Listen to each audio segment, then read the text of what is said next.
Hello everyone, let me hope you are fine. Wherever you are and wherever you live, Mbarusha Mining TV is here for you. Remember to make subscribe, like, share to your friends and comment.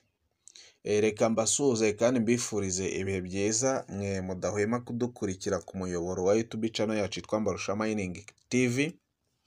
Nkuko bisanzwe ni Jonas ubategurira nkanabagezaho ibiganiro bya Mining Networks kuri YouTube channel yacu yitwa Mbarusha Mining TV. Muri video ntabwo ndi buvugemo ibintu byinshi, nje kubashimira. Mu by'ukuri mwarakoze cyane, sinabara kubashimira.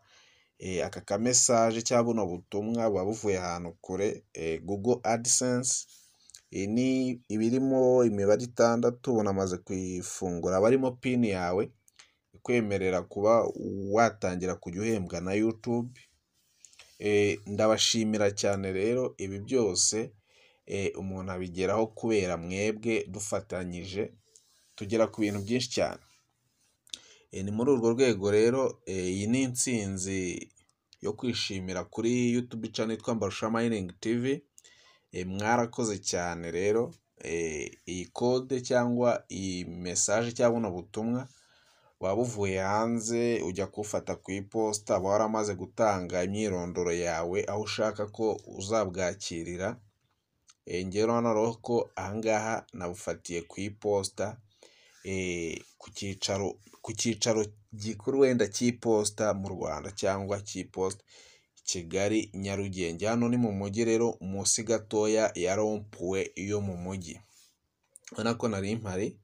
Mu by'ukuri ndabashimiye cyane, muri abantu b'abagabo cyane. Nanjye nka Mbarusha Mining TV turahari, tugiye kubagezaho ibi update z'ubwenge zigezweho kandi iz'ingenzi zubaka zinjiza amafaranga. Ndabakunda cyane rero, nimukomeze mugire ibihe byiza, mukore subscribe kuri Mbarusha Mining TV, munasharing video zacu kuri bagenzi banyu mu yandi magroupe nabo bagende bamenya Mbarusha Mining TV. Twuzuze n'ibihumbi 100 by'abasubscribe, tuve no ku bihumbi 100, tuzamuke dutumbagire tugere no kuri za miliyoni. Byose birashoboka dufatanyije. Ndabashimiye cyane rero, ni Mbarusha Mining TV. Subscribe, like, share to your friends and comment. Thank you.